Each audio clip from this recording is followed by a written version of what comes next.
جی تو السلام علیکم، مجھے امید ہے آپ سب بہترین ہوں گے۔ تو آج ہم ڈسکس کرنے والے ہیں کہ پاکستان ایئر فورس میں کچھ اسامیاں آئی ہیں، تو ان کے بارے میں ہم آپ کو بتائیں گے کہ کون کون سی۔ تو آپ کو مکمل طریقہ بتایا جائے گا کہ ہم اپنے صرف اور صرف اپنے موبائل سے کس طرح سے ہم آن لائن اپلائی کر سکتے ہیں اور کس طرح سے رول نمبر شپ حاصل کرنی ہے۔ بس آپ میری ویڈیوز میں جڑے رہا کریں تو انشاءاللہ آپ کو پوری معلومات دی جائے گی کہ ہم کس طرح سے اپلائی کریں گے، کس طرح سے رول نمبر سلپ آئے گی، کیا کیا پروسیجر آگے ہوگا۔ تو پاکستان ایئر فورس میں بہت سی نوکریاں اسامیاں آتی جاتی رہتی ہیں، تو ہم انشاءاللہ آپ کو باقاعدگی سے آپ کو بتایا جائے گا۔ تو کائنڈلی آپ سے ریکویسٹ ہے کہ ہمارے فرسٹ آف آل چینل کو سبسکرائب کر دو، لائک کا بٹن اور شیئر کا بٹن لازمی دبا دو تاکہ آنے والی ویڈیوز جو ہوں گی وہ آپ تک پہنچتی رہیں گی۔ تو چلیے ہم آپ کو پہلے بتاتے ہیں کہ سب سے پہلے کہ ہمارے پاس کون کون سی جابس آئی ہیں۔ تو میں دراصل موبائل سے ریکارڈنگ کر رہا ہوں، تو کوئی میسیجز وغیرہ آتے ہیں نا تو پھر پتہ نہیں چلتا ہے، تو چلیے میں آپ کو بتاتا ہوں۔ ہاں جی تو یہاں پہ ہم آپ کو بتاتے ہیں کہ دیکھیں آپ نے اوپر لکھا ہوا ہے پاکستان ایئرپورٹ سیکورٹی فورس سب خالی اسامیاں، ٹھیک ہے۔ تو یہ 2022 کی ہیں، 1 اگست سے لے کے 15 اگست تک اس کی رجسٹریشن آن ہے، آپ جب مرضی کر سکتے ہیں۔ تو ان میں سب سے پہلے ہے اے ایس آئی میں جو آپ کا بیسک اسکیل ہوتا ہے وہ 11 ہوتا ہے، مرد خواتین دونوں کے لیے ہوتا ہے، ٹھیک ہے۔ اس کے بعد اس میں 158 اسامیاں آئی ہیں، یہ کوٹے وائز آپ کے پاس اسامیاں آتی ہیں پورے آل پاکستان میں۔ تو جنرل میرٹ دیکھیں 12 ہے پنجاب میں، 67 ہے خواتین کی قابل، 8 ہے اقلیت 4 ہے، ٹھیک ہے۔ تو یہ آپ خود سے پڑھ لیجئے گا، ایسی ویڈیو مگر میں پڑھتا جاؤں گا تو ویڈیو بہت لمبی ہو جائے گی۔ تو اس کے بعد تعلیمی قابلیت ہے انٹرمیڈیٹ ہے، عمر یہاں پہ 18 سے 30 سال ہے، تو قد جو ہوتا ہے وہ 5'6" ہوتا ہے، ٹھیک ہے۔ تو آپ یہ اوور آل پڑھ لیجئے گا، وزن وغیرہ کے بارے میں انہوں نے کافی ڈیٹیل سے بتایا ہوا ہے۔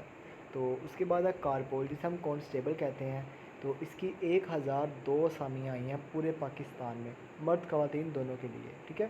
تو جنرل میرٹ کی اگر بات کی جائے تو یہاں پہ سندھ میں، پنجاب میں، خیبر پختونخوا میں، بلوچستان میں، گلگت بلتستان میں، اوور آل پاکستان میں جابس آئی ہیں۔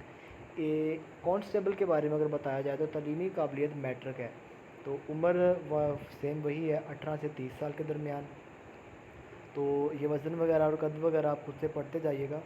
تو اس کے بعد آگے یہاں پہ کارپول ڈرائیور کی، جس کا اسکیل ہوتا ہے BS 5واں اسکیل ہوتا ہے، اس کا صرف مرد کے لیے ہوتی ہے، ڈرائیور جو ہوتے ہیں ہمارے۔ تو اس کے بعد یہ 40 اسامیاں آئی ہیں، اسلام آباد میں 1 ہے اور گوادر میں 39 آئی ہیں، ٹھیک ہے۔ تو اس کے بعد اس میں جو ہوتی ہے اپنے پاس LTV کا ایک لائسنس ہوتا ہے، STV LCV کا، وہ آپ کے پاس ہونا لازمی ہے، میٹرک پاس ہونا چاہیے بندہ اور ڈرائیونگ لائسنس ویلڈ ہونا چاہیے، ٹھیک ہے۔ اس میں بھی عمر کی حد 18 سے 30 سال ہے۔ تو اس کے بعد ہے خطیب، اس کی اپنے پاس جو اسکیل ہوتا ہے وہ 14واں ہوتا ہے، تو صرف یہ بھی مرد حضرات کے لیے ہی ہوتے ہیں۔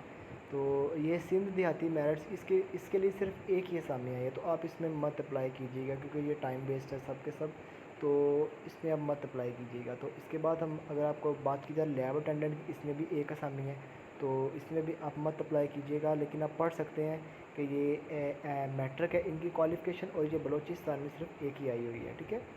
تو اس کے بعد آپ دیکھ سکتے ہیں کہ اور بھی بہت سی یہاں پہ اسامیاں کریٹ انہوں نے کی ہوئی ہیں۔ تو یہ سب کی ایک دو اسامیاں ہیں جن کی لگتا ہوں، جیسے کہ یہ باورچی ہیں، ان کا BS 1 اسکیل ہوتا ہے، ان کی تعلیم مڈل ہوتی ہے، ٹھیک ہے۔ تو اگر میں آپ سے ایک بات شیئر کی جائے تو یہاں پر اگر آپ جن پوسٹ پہ کرنا چاہیں گے وہ سب سے بیسٹ ہے کارپول BS 7 کی اسکیل، 1002 اسامی ہیں، اور انشاءاللہ کسی نہ کسی لوگوں کا یہاں سے تکا لگ جائے گا، تو یا پھر آپ ASI کی جابس کے لیے اپلائی کر سکتے ہیں۔ تو پاکستان ایئر فورس ایسی پاکستان کی ایجنسی ہے جو پاکستان کے دوسری والی سائڈ پر آرمی کو سنبھالتی ہے اور یہ سب کام وہ کرتی ہے، تو آپ ان میں اپلائی کریں، انشاءاللہ سب کا بہتر ہوگا۔ تو آپ ہماری ویڈیوز کے ساتھ اسی طرح سے تعاون کیجیا کریں، سبسکرائب کر لیا کرو یار، تاکہ کوئی ایسی ویسی ویڈیو ہو تو وہ آپ تک پہنچ جایا کرے۔ تو ہماری تو دعا ہے انشاءاللہ آپ کے ساتھ، تو کوئی کمنٹ ہو آپ کمنٹ سیکشن میں بول سکتے ہیں، کسی بھی طرح کی کوئی بھی بات ہو آپ مجھ سے شیئر کر سکتے ہیں، میں آپ کے ساتھ جڑا رہوں گا۔ تو اب آپ کو بتایا اگلی ویڈیو میں انشاءاللہ میں آپ کو، یہ ویڈیو تھوڑی سی لمبی ہو گئی ہے، تو اگلی ہی ویڈیو میں میری آئے گی، تو اس میں آپ کو ٹوٹلی اس کے بارے میں ڈسکس کروں گا کہ آپ نے اب اپلائی کس طرح کرنا ہے۔ یہ سارا تو میں نے آپ کو پروسیجر بتا دیا نا، یہ آپ دیکھ سکتے ہیں کہ یہاں پر انہوں نے ڈیٹ مینشن کی ہوئی ہے، 1 تاریخ 6 مہینہ 2022، ٹھیک ہے۔ تو یہ میں دراصل موبائل سے ریکارڈنگ کر رہا ہوں، تو میں آپ کو مکمل پروسیجر بتاؤں گا کہ موبائل سے ہم نے کس طرح سے یہ سارا پروسیجر کرنا ہے، ٹھیک ہے؟ تو ملتے ہیں اگلی ویڈیو میں، خدا حافظ۔